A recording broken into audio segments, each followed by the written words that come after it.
Class 3 English unit 7 save our water lesson 1, 2, 3 নিয়ে আমি আজ আলোচনা করব। এখানে সেভ আওয়ার ওয়াটার মানে হলো আমাদের যে পানি, আমাদের দেশে যে পানি রয়েছে সেই পানিকে আমরা যেন নিরাপদ রাখি এ সম্পর্কে আলোচনা। প্রথম আলোচনা হলো এ লুক অ্যান্ড সে, তাকাও এবং বলো। ওয়াটার পলিউশন, পানি দূষণ সম্বন্ধে এখানে বেশ কিছু কথা বলা হয়েছে। Please don't throw the rubbish into the river, it pollutes the water. দয়া করে নদীতে কোনো রাবিশ ফেলবেন না, ময়লা ফেলবেন না, আবর্জনা ফেলবেন না, কারণ এটি পানিকে দূষিত করে। এরপরে রিড অ্যান্ড সে, এখানে কয়েকটা চিত্র দেওয়া হয়েছে। তোমরা দেখতে পাচ্ছ নদীতে সাঁতার কাটছে মানুষজন, গোসল করছে, কাপড় ধোয়া হচ্ছে, রাবিশ ফেলছে। বি ইয়াতে বলা হচ্ছে রিড অ্যান্ড সে, এখানে danger, river, bathing, washing clothes, rubbish, swimming, কতগুলি চিত্র দেখানো হয়েছে। এবারে read the text. Shihab and Kaniz are walking to school along the river.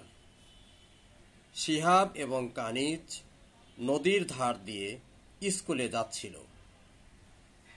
At one place, এক পর্যায়ে, they stop to see something, তারা কিছু দেখার জন্য থামল। Some people are bathing in the river, কিছু মানুষ নদীতে গোসল করছে। সাম আর ওয়াশিং দেয়ার ক্লোথস, আবার কেউ কেউ তাদের কাপড় চোপড় ধৌত করছে। A man throws some rubbish into the river, একজন মানুষ নদীতে কিছু ময়লা আবর্জনা ফেলছে। Shihab and Kaniz become upset, upset মানে হতভম্ব হওয়া। শিহাব এবং কানিজ হতভম্ব হয়। দে রিকোয়েস্ট দ্য ম্যান, তারা লোকটিকে অনুরোধ করে, please don't throw the rubbish into the river, দয়া করে নদীতে আবর্জনাগুলো ফেলবেন না। ইট পলিউটস দ্য ওয়াটার, এটি পানিকে দূষিত করে। পলিউট মানে দূষিত করা। Shihab and Kaniz also see some polythene bags, Shihab এবং কানিজ আরও দেখতে পায় কিছু পলিথিন ব্যাগ, প্লাস্টিক বটলস, প্লাস্টিকের বোতল, and some other things floating on the river, নদীতে ভাসমান আরও অন্যান্য দ্রব্য দেখতে পায়। They start talking about it, তারা এটা সম্বন্ধে কথা বলতে শুরু করে। কানিজ বলছে, look Shihab, the water is so dirty, চেয়ে দেখো শিহাব, পানিটা খুবই নোংরা। শিহাব, ইয়েস কানিজ, হ্যাঁ Kaniz, we can't bathe in this polluted water, এখানে বেইথ মানে গোসল করা, সাঁতার কাটা ইত্যাদি। এই নোংরা পানিতে আমরা কিন্তু গোসল করতে পারি না। পলিউটেড মানে নোংরা। Kaniz, fish also can't swim easily, মাছও সহজে এখানে সাঁতার কাটতে পারে না। সাঁতার কাটা মানে মাছ যে বিচরণ করে নদীর পানিতে, সেই সহজে তারা বিচরণ করতে পারে না। Shihab, yes sometimes the fish, yes, sometimes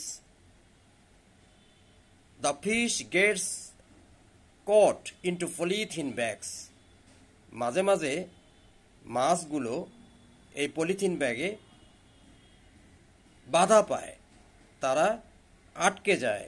it puts them in danger, এবং এই দ্রব্যগুলো, পলিথিনগুলো তাদেরকে বিপদে ফেলে। কানিজ, ইউ আর রাইট, তুমি ঠিক বলেছ। উই শুড সেভ দেম, আমাদের উচিত তাদেরকে নিরাপদ করা। Shihab, sure, we must keep the water clean, অবশ্যই আমাদেরকে এই পানিটাকে পরিষ্কার রাখতে হবে।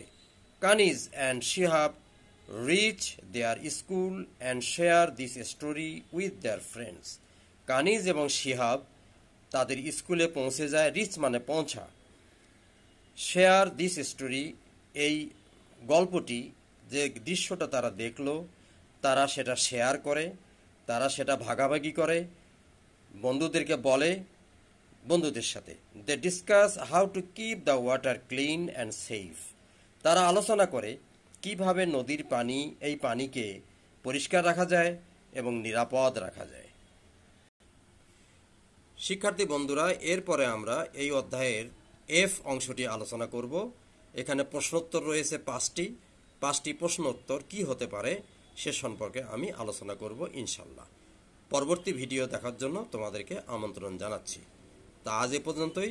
ধন্যবাদ। খোদা হাফিজ।